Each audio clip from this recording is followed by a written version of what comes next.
Welcome to the Conduit Deeper podcast, a podcast that takes a deep dive into the details that surround our current sermon series, from current events to fascinating finds to conversations that take us deeper into the Word. Thanks for joining us.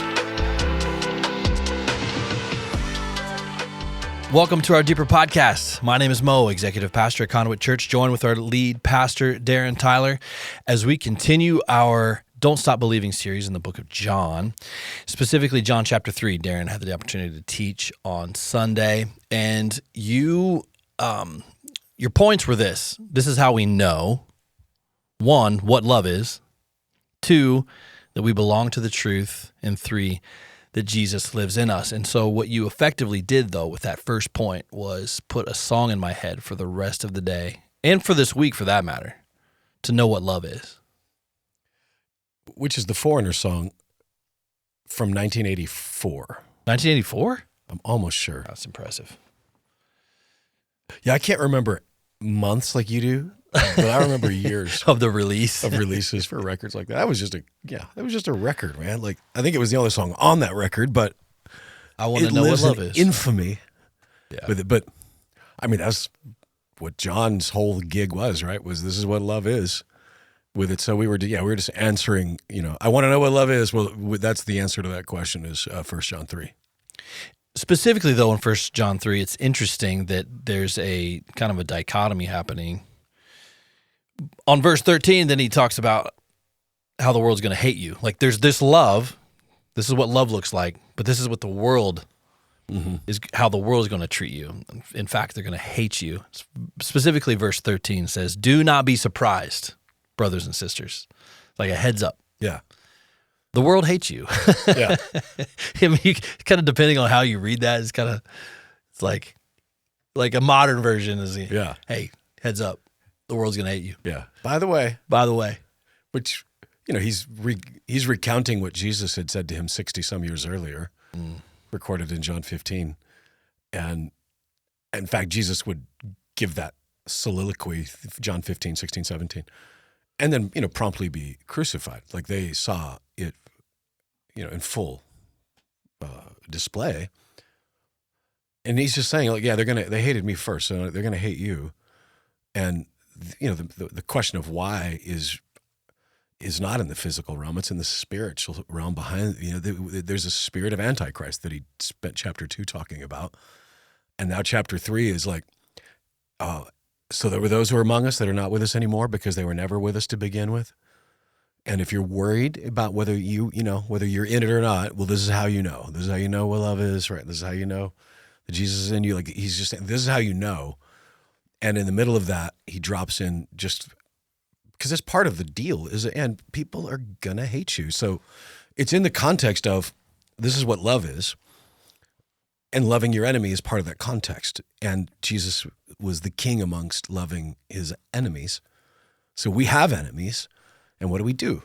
And what does love look like in that? And that's what he, which is laying down your life. So he's teaching the church of Ephesus in this book. Yep.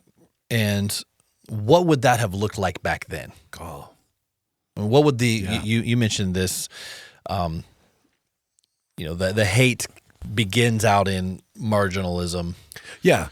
It moves. There's a system that you can find throughout societies, which is, starts with marginalization, ultimately ends in elimination is the goal. And, for the Christians in this day, they were marginalized. And so those like living in Rome, for instance, like when you see Romans 12, 13, 14, he was writing to the church in Rome, but they were living in like the poorest of the poor section. They were marginalized. And it starts with marginalization. And of course, then they move to and we're just going to eliminate you altogether. And so they wouldn't have had access to goods and services like the others. Yeah, you're living in a caste system, in a system where, like present day, like when I'm in Nepal, our pastor over there is not allowed to own a car because he's a Christian. Really? And so you have to hire a driver, and the only drivers available, of course, are Hindu. Even if he has the money. Yeah. They won't take his money. No. Which parenthetically is why it's a miracle that we actually were able to get a license to start a school in Nepal because it's a Christian school. It should not be there, but it is. But yeah, so we're every time we were over there, you got to trying to get to the church thing, and literally the driver we had last time, every river rivers are holy to them. And one of the things, especially if you talk to little children who are Hindu, whatever, they'll ask them questions. They'll say, "Do you have rivers in your country?" Because the rivers are holy to them. So we're going to the church, every river, which there's a lot, he's got to stop and do some little symbol thing. But there, the marginalization is they can't own, they can't participate. You go back to the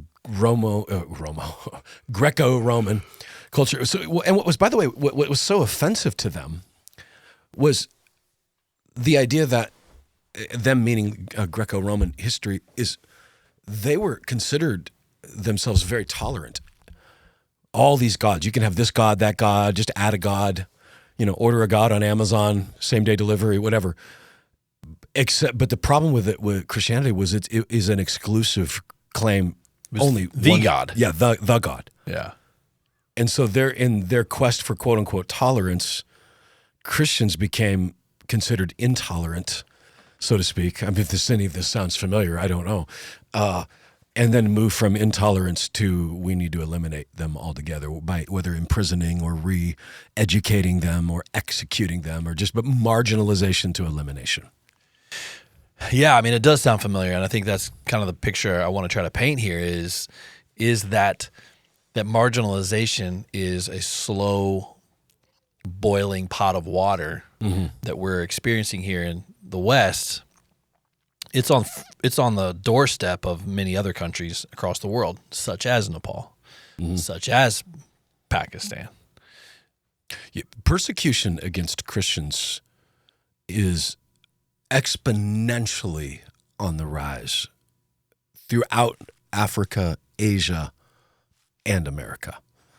And the slide in America, we've not even gotten close yet to the elimination, at least physical elimination. What we've gotten to right now is we're fully inside of the marginalization side, right? Which is as long back as the 90s. If you had the word Christian anywhere near you in the music world, they wouldn't touch you. It was how bands like Switchfoot or POD or Sixpence, for that matter, they couldn't get arrested with a Christian record label as far as trying to get general market radio. They had to go to a general market radio station and then, not lead with their Christianity or maybe even mention their Christianity. And that was the only way that they were able to get, their pop stars. But point being that for no other reason, had nothing to do with the quality of the music, nothing to do with whether the song was a great song or not. It had everything to do with, the word Christian is attached to it. It must be trash because those Christians are so judgmental, whatever, exclusive. So that's been in our country. And I guess that verse 13, don't be surprised.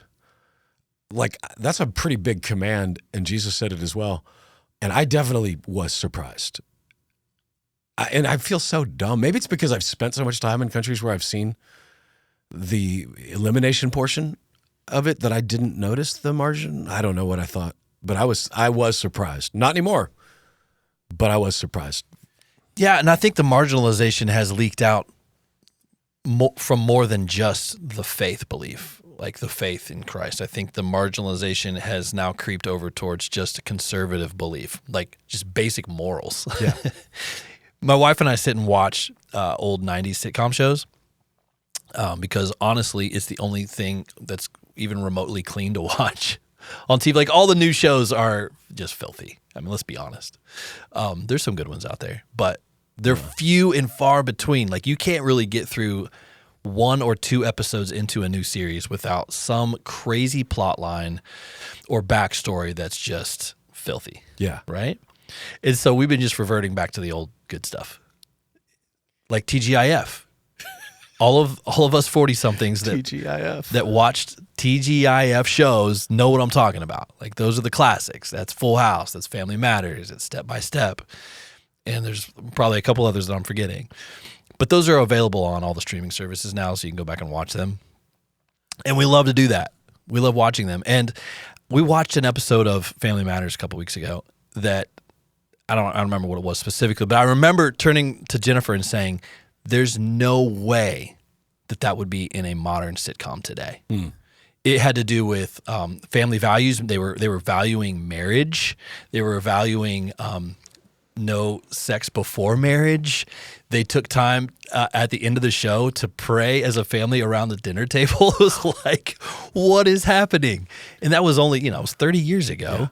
But that ideology has crept slowly but surely over time here in the West to where even a conservative, even just a conservative morality, if that's even a phrase, has shifted into being marginalized if you think that way. Right.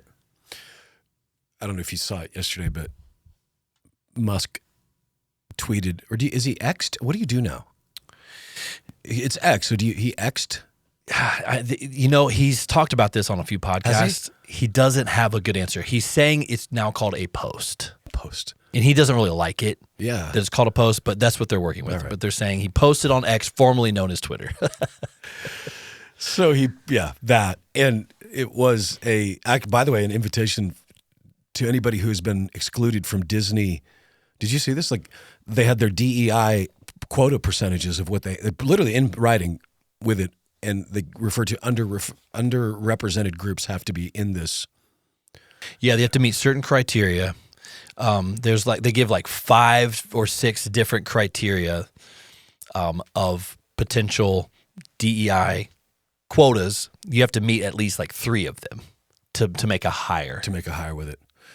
And to that end, one of the most underrepresented groups in America is Christianity. Nowhere on the list. Nowhere. Yeah, when they say underrepresented group, what they really mean is everybody but Christians. Mm-hmm. And I know that there are some raging progressives that would make, but Christians control everything. And I don't know if you've seen the Grammys lately. I don't know if you've seen the AMAs lately.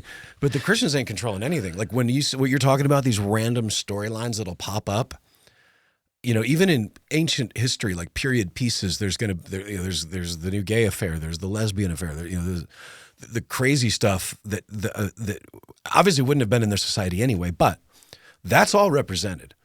But praying around a table with the Urkels is triggering, and that's not represented. So there, it is not the underrepresented groups. It's the DEI inclusion groups. Accept us. This marginalization obviously is a slow burn here in the U.S., but it's happening like I said, on the doorstep of other countries, specifically Nigeria. I wanted to shed a little light on Nigerian Christians. There is a lot happening over there that mainstream media is for sure not covering.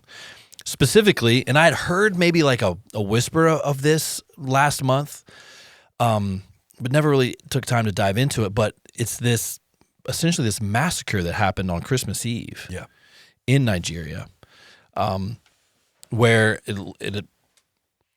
Islamic extremists, specifically the Fulani herdsmen, I'm not familiar with this group until I started researching this, entered into a town and took out, a couple of hundred Christians that were meeting for Christmas Eve services. Am I getting this right? Yep. What is going on over there?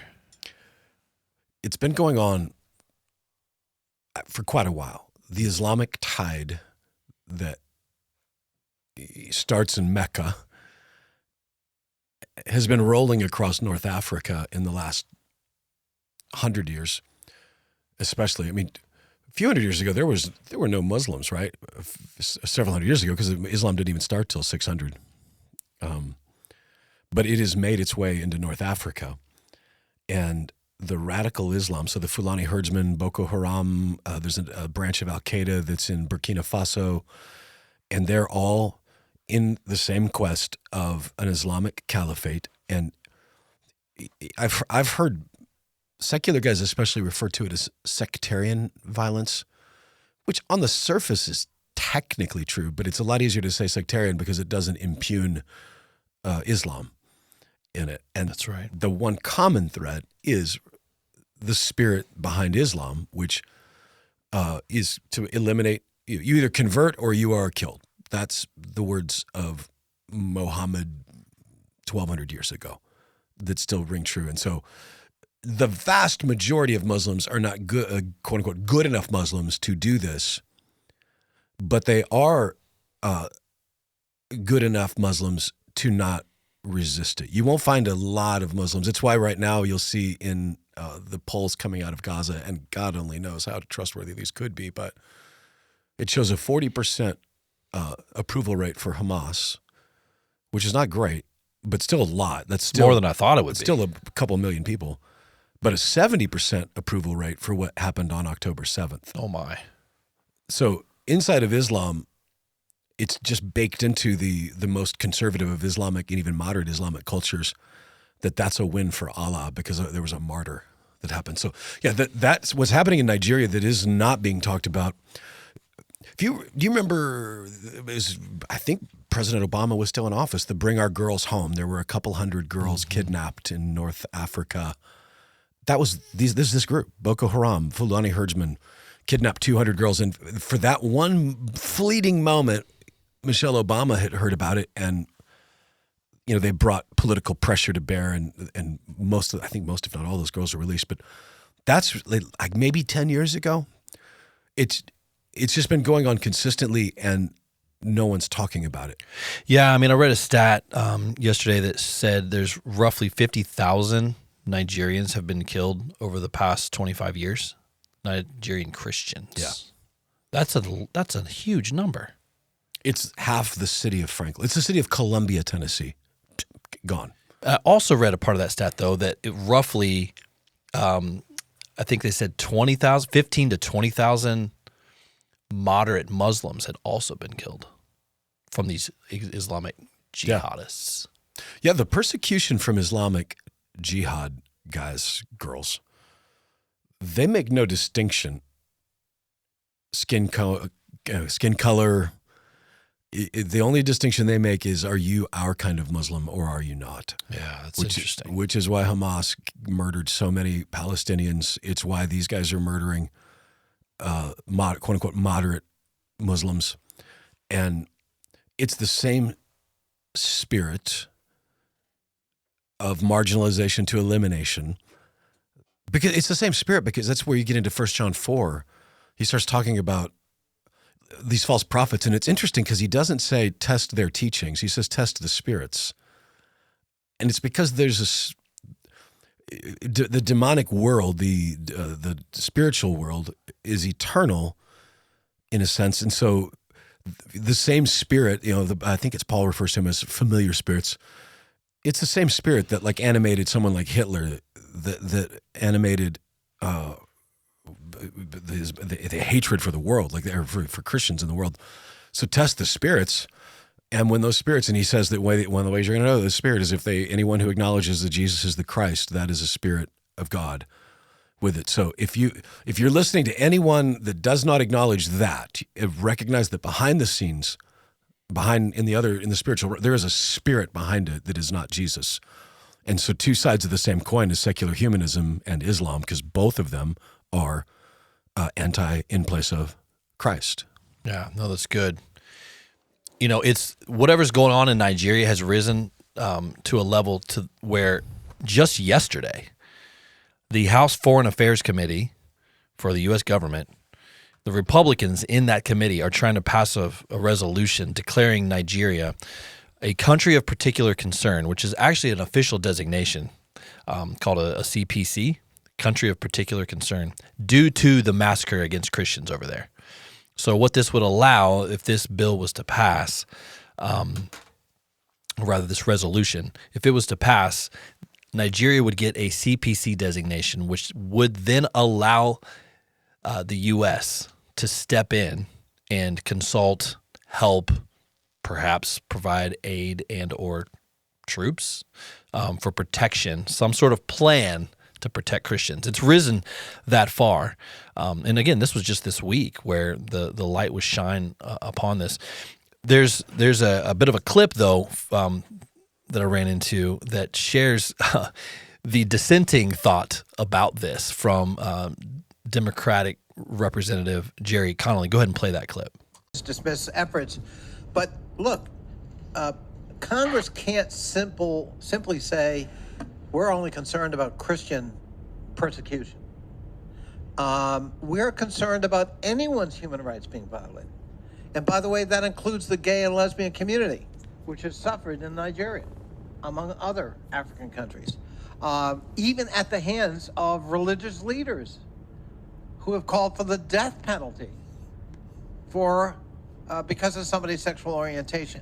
So, if we're going to express ourselves with respect to human rights abuses, as we should, it ought to be a comprehensive statement, not a particular group we single out and basically say that's the one we're concerned about.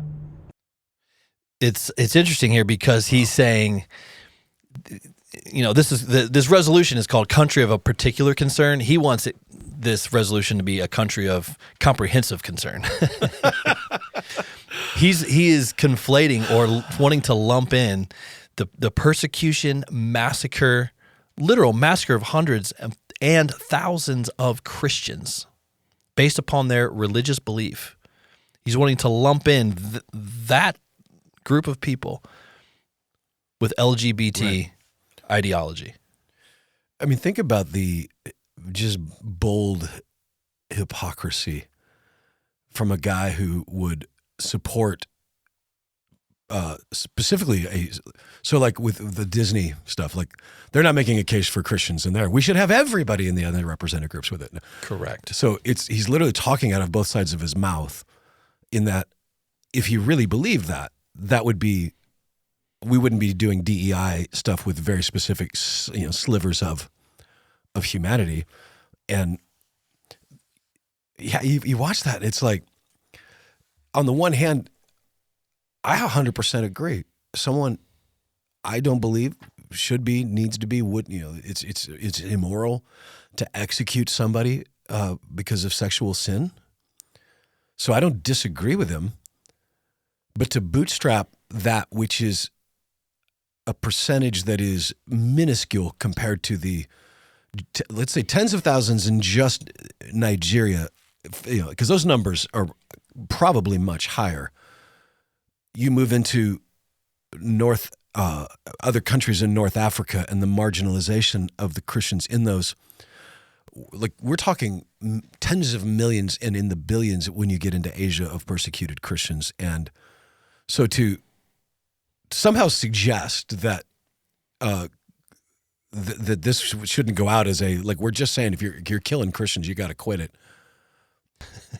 He wants sympathy for what I'm guessing is a very, very, very, very small minority of LGBT in Nigeria that aren't even like raising their hand to say, hey, we need help over here. Yeah. He's trying to conflate all of those and won't pass this resolution because of that. Yeah. I mean, on the one hand, I'm trying to think of a bigger act of just stupidity than, Congress in general at this point. But to spend their time arguing about that, for this guy to insert this into that, while literally today there are probably right now, statistically speaking, someone being tortured, abused, and murdered inside of North Africa by Islamic jihadists, and to bootstrap this is stupid. We've been throwing around the term DEI a few times here, and just so those that may not know what that means, diversity, equity, inclusion. This is a mandate essentially for corporations to follow to create diversity, equity, and inclusion. If you read their definition of it, nowhere in the language does it include Christian. Right. Like it's everything that's the opposite of maybe a conservative ideology. It's what's dominating. We talked about media a second ago, like this new, there's a new like documentary / show, like dramatic representation of the Alexander the Great that just came out on Netflix. Really? They just released it, I think, last week. So it's like one part documentary of interviewing historians and also like recreations of events. So it's kind of merged together. The first episode, within 8 minutes, there is a scene of him making out with another man. like stating he was gay and then playing it out within the first 8 minutes of the first episode of this brand new documentary of Alexander the Great. That may be true of him and that may be part of the history. I don't know. But the fact that they use that as the foundation for the rest of this documentary to prop him up in that way is just another example of literally hundreds that we could point to. When I think about why I canceled my Netflix subscription a couple of years ago, and I don't talk about it a lot because God doesn't lead everybody to cancel or whatever, but when I think back to it, the main reason I was just so mad was I'm literally paying them to indoctrinate me. I'm paying them to indoctrinate my children. Like, it was like, ugh. And that, like, that storyline right there, I don't know if that's a Netflix original, but I would bet it is, and I'll bet that you would look at the Netflix DEI requirements. No doubt about it. And here we are. Yeah. And keeping in mind that if it's about inclusion of underrepresented groups, then at what point do do they represent the Christians in that time that Alexander conquered and destroyed? And, at what point, and it's a fool's errand. Yeah. So don't be surprised when they hate you because they hated me. And it's not because it's logical. It's because it's demonic. That's, again, back to 1 John 4. Over the very next chapter, test the spirits with these false prophets that are coming. Test them. And if they don't believe that Jesus is the Christ, the Messiah, the Son of God, right? Then they are not, it is not the spirit of Jesus. It's the spirit of Antichrist. And that's true of just any general religion. It's one of the things I agree with when you listen to Sam Harris, the raging atheist, talk about religion. I don't disagree with him that religion is dangerous. The problem is that the gospel is not religion. Like, religion says that I've done this and I've figured it out and I'm working. It literally requires you to be arrogant because I've got this figured out and you don't. So it either puts you in a position of supreme arrogance and superiority or supreme shame and inferiority because I'm not doing it. But if it's about that, the superiority will ultimately always lead to then ruling over those who, because I'm better than them. I'm smarter than them. I've figured this all out. Those poor, dumb religious people that don't understand, I understand. So the secular humanist side is it's the spirit of Antichrist. It's the same spirit that animates Islam, animates secular humanism, which is we've got this figured out and you're either going to convert or we're going to marginalize you and ultimately in Islam eliminate you. Secular humanism, when you go down that road of totalitarianism, it's the same thing. It starts with marginalization, ends in elimination. And that's true of Pol Pot. It's true of Xi Jinping. It's true of Vladimir Putin. Across the board, the same spirit. And that's not the spirit that dwells in you. We have the spirit that rose Christ from the dead. That's the spirit that dwells in us. One of the things that I'm interested in seeing this weekend is the Super Bowl. Not because my team's in it, because they're not, but it's always interesting to kind of see if companies are reading the room with their advertising, right? It's the largest advertising segment of the year is Super Bowl, right? I haven't read what the number is this year for a 30-second spot. They normally release those numbers. They haven't released it yet. They may have, but I haven't seen it. Typically it's like $1 million for a 30-second ad, typically, somewhere in there. But I'm interested, based on everything that happened last year with Bud Light. I mean, just they made a massive misstep. They lost like $20 billion, had to let go half their team, had to merge to another brand within their own brand to keep it afloat. What has happened with Target over the past year, and several other companies where conservatives have, boycotted in a sense. Even Netflix, people stepping away based upon the ideology that's being shoved down people's throats. I'm interested to know if some of these ads are more family friendly this year. What do you think?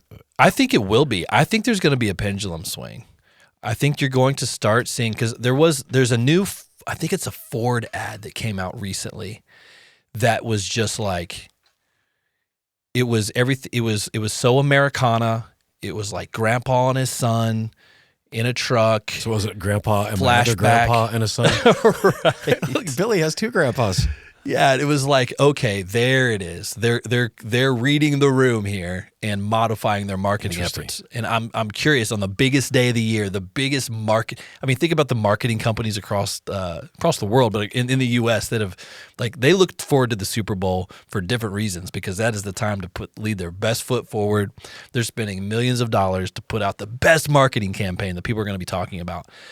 I'm curious to know if we're going to start to see a little more family-friendly, conservative ideology baked into the marketing this year. I hope you're right. Any marketing genius right now that does that is a genius, because that is the wide open end zone, so to speak, in America, that nobody's guarding that one. Just run down the middle of the conservative. Absolutely. But there's this. When you get to the elite, the people that are making these decisions at the corporate level, these are like Stanford grads, Yale, Harvard. Do you remember when, I think I've talked about this on the Deeper, but Suzuki sponsored a Cutlass tour. Right. And we were absolutely flabbergasted that it worked. It was one of those, I can't believe they said yes, waiting for the other shoe to I drop. remember when you got that deal. I couldn't believe it. We were just shooting for, stars, and hit one. And which is, when you looked at our numbers, we had a great run in that world with Cutlass, but we were selling gold records and like with third days of platinum, man. So, having like an actual national sponsorship was beyond our grasp. But here's what I'm bringing it up. They said yes. We gave away a car and something like on K-Love nationwide and yada yada, and they had a metric by which they could test to see whether a tour was successful or not, and whether they would realign. And the numbers were so impressive that they made us submit some more, because they thought maybe we were cooking the books somehow. Oh, interesting. But the truth is that if you're a Christian and you see a company, like a general market company, and they're acknowledging you, it's the weirdest I've experienced. Like, oh, they're one of us. They see me. And Christians will support that stuff. But it was so successful. They tested it. They found that it was true. So we're literally getting ready to do the next tour. I've got that paperwork on my desk for the next tour. And I get this phone call from our girl in LA. And she says, she's so sorry, but somebody, they're in a meeting and they're like, wait a minute. Nobody said this was a Christian band. And then they killed the whole deal. Wow. The whole thing was gone because we were a Christian band. So they connected the dots that you were, the band was signed to a Christian record label, putting on touring across the country with Christian ideology and moments in your songs and in the tour. The moment they got a whiff of that, it was over. It was over. And that was the corporate Suzuki. people making those decisions. Yeah. And so why I'm curious of whether you're right or not is this, that I actually have a little bit of sympathy for Bud Light, not because I like their product. I actually don't like beer at all. Like, not for religious purposes. I just don't like it. But what happened, as best I understand it, was they had empowered some, recent woke university graduate, and she had this idea. Oh, was it a he, she? Or she? Oh, the boss, the Bud Light boss? No, I'm talking about the girl I thought it was a girl that put this. Okay, no, I'm not even talking about Dylan Mulvaney. No, I knew that one's a dude. Okay. It looks like a lady. Oh, man, in the words of the great Aerosmith, That's right. dude looks like a lady. I'm talking about the person that made the decision at Bud Light was not that high up the food chain. That's right. And so it's possible, because it is here, like, you'll figure it out, like Brady or Joel did something, like, wait, what did they do? Like, I didn't know they were doing that. That's hilarious, or not hilarious. So in some ways I have some empathy, because some, idealist thought. They thought they had more freedom than they really had, made a massive decision. Yeah. That impacted the company bottom dollar by like $20 billion. Yeah, I wonder if someday someone's going to do the research. Has there ever been a that level rung employee cause that much financial damage to your company? Like, that's normally like the CEO can cause that kind of damage. I mean, it's gone. Like, the brand is gone. Gone. Like, it's the laughing stock now. So if they've got people that are beholden to their shareholders, even for bad motives, it's good business to cater to a larger audience than some niche audience to try to make a statement. Right. But I don't know if you'll get people in LA or New York, and they're the ones making these decisions. They're the ones casting these. They're the ones that even like it's 28-year-old to 30-year-old, brand new woke university. They decide who gets on the Today Show or not. Like they're the ones running the interviews as far as setting up the stuff. Like, so is that the level, or is it going to be the level of the shareholders going, well, I appreciate your ideas. Our stock's in the toilet and you're fired. So Super Bowl would be a really.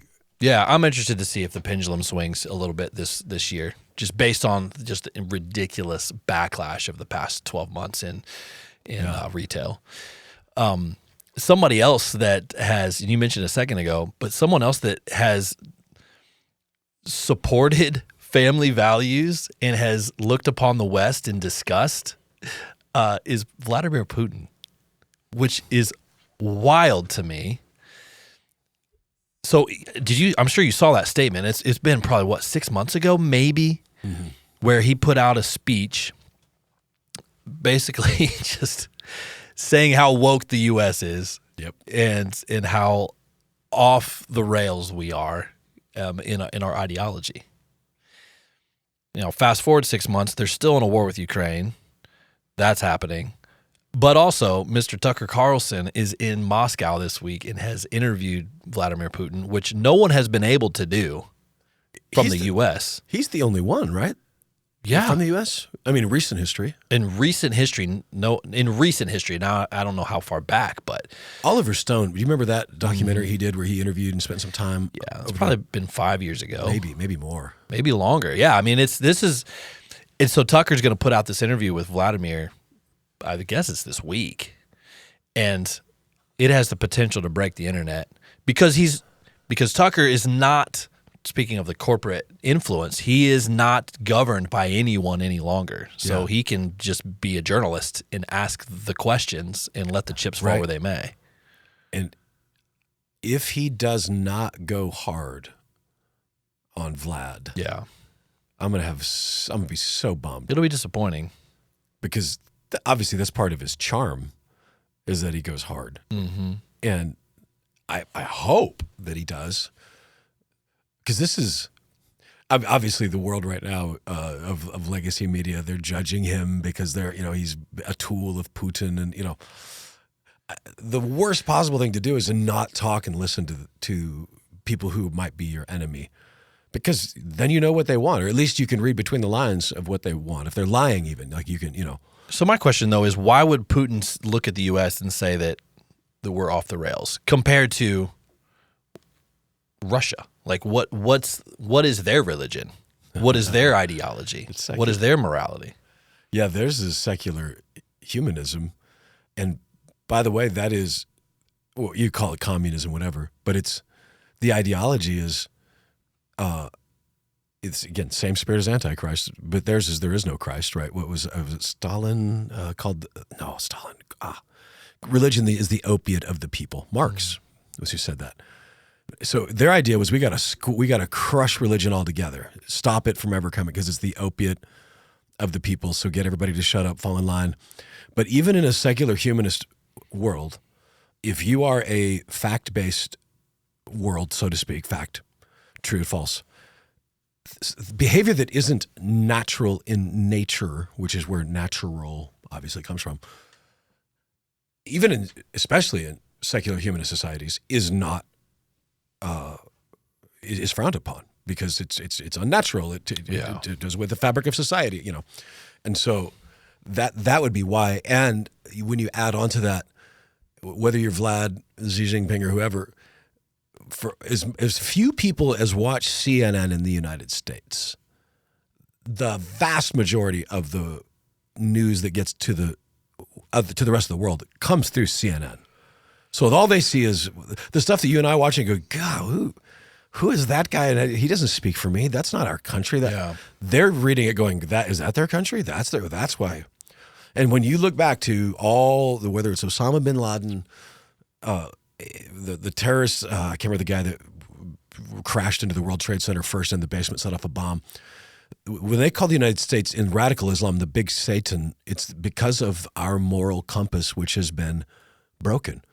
So the Christian values, which by the way, they hate those as well, the Christianity, the exclusive part of Christianity, but the values themselves of loyalty to your spouse, of, feeding your family, of, male and female, like they're so natural that if you're secular humanist, there's no reason that you would buy into it. It's binary, which is why they're so upset about the non-binary agenda. Yeah. Yeah, right? Because it is binary. Like it's, Right. I remember, like, golly, my daughter was like 5 years old and we're hanging out with our little neighbor. We had a couple of rabbits because we were those kind of dumb parents that got rabbits for our kids.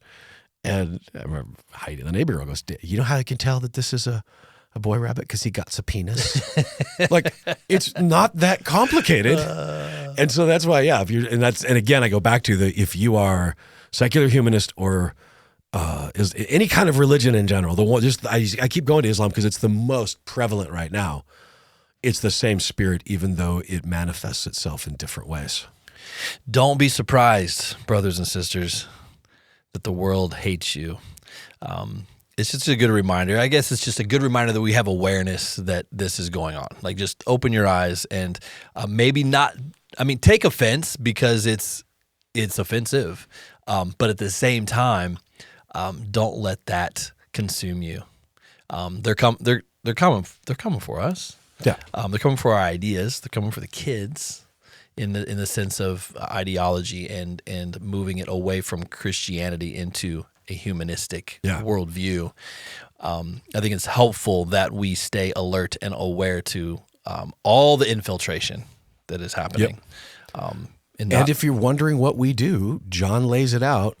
You see your brother in need, you're a Christian, you serve them, you love them. Romans 13, you overcome evil with good. That is literally what we get to do as Christians. It's why we're in Southern Israel. It's why we're in Asia, is we get to do that.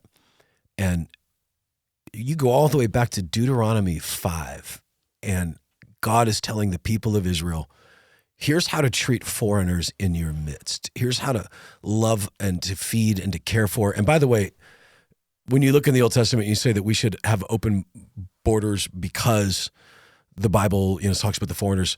There's like 7 requirements that God put on foreigners and aliens in a land when they came into it. One of them was learn the language. One of them was learn the culture. Like, we should be, but it isn't. We just let them in and then they bring their own culture with them. Like, that's what the biblical idea. There's like 7 different things that you look at with that. But in our present culture, we get to, whatever they want to say bad about us. It's why, look, remember when we had a couple of reporters trying to find a hit piece back in the day because we reopened after pandemic, and one of my only questions was, hey, if we're closed this Sunday, there are 2.5 families that are not going to go free from slavery. Do you want to make that call? Or do you want me to call them, tell them they don't get to go free because you want me to stay closed? And they never wrote the stories, but that's overcome the evil, the talk of foolish men with your good works is 1 Peter 2. We get to do that as a calling card, because that's why God told them, as far as Israel, that way the world will know, because that is so different from anything else in the world. It's so different. And it's an attractive thing to be to serve a God that has mercy and compassion and kindness. Like, that's way more compelling. So, what do they say? The best, cure to bad speech is better speech, better ideas. The best cure for evil is good, is better works, so to speak. It's good. We're going to wrap this up, but can we share what's coming up here in the next couple weeks? We have an exciting event that we want to invite you to, those that are maybe regular listeners and now watchers of our Deeper podcast through YouTube. We're actually going to host something called Deeper Live. Deeper Live will be happening in 2 weeks on the 21st of February here at Conduit Church. So Wednesday night. Wednesday evening, 7 p.m. And we're going to have a few guests. You want to share who those might be? Well, we can confirm, speaking of 90s sitcoms. Oh, that's right. Patricia Heaton. Everybody loves Raymond. Including Patricia Heaton. She loves Raymond as well, so she's going to be with us. That's so fun. there is a lady that's going to be here who is another survivor from one of the villages that were assaulted by Hamas. Zev Orenstein will be with us from City of David in Jerusalem. And we're just going to talk about Israel, the situation on the ground, and the United States, anti-Semitism specifically in the United States. And then Patricia's been a voice, yes, amongst her network, in LA for Israelis and for Jews. For Jews, yeah, and she is not Jewish. Oh, she's very Ohio, by the way. Ohio, yeah. Do they have Jews in Ohio? They do. Okay. She's Cleveland. Yeah, so she's an Ohio girl. Let's go. But she's been very vocal, and by the way, very vocal because it's common sense. If you are supporting the people who are raping and murdering and torturing, you're not supporting the right side. Like, this is not like a hard, this is not a complicated one. But anyway, she's been very vocal. And one of the things that she has expressed, along with Don Finto, who's an institution in this community, and Michael W. Smith and some others, is that we want to create a space here in Nashville that makes Nashville the safest place on the planet for Jews to live. And we're calling it the October 7th Coalition. We're going to talk about it on our Deeper podcast, and we'd love to have you join us live that night. We'll do some live question and answer that night. Oh, wow. So it'll be fun. Yeah. You'll see more information about that pop up on all of our different social media accounts and how we get out information. But mark it down. Wednesday, the 21st, 7 p.m. at Conduit Church, Deeper Live. And thank you for joining us. Thank you for listening each and every week on our podcast with the audio, but also watching at YouTube. We have launched to YouTube. Many of you have been watching the setup and the conversations that we're having, the interviews that we're having on our YouTube channel. Thank you for subscribing as we continue to grow that platform as well. Until then, have a great week.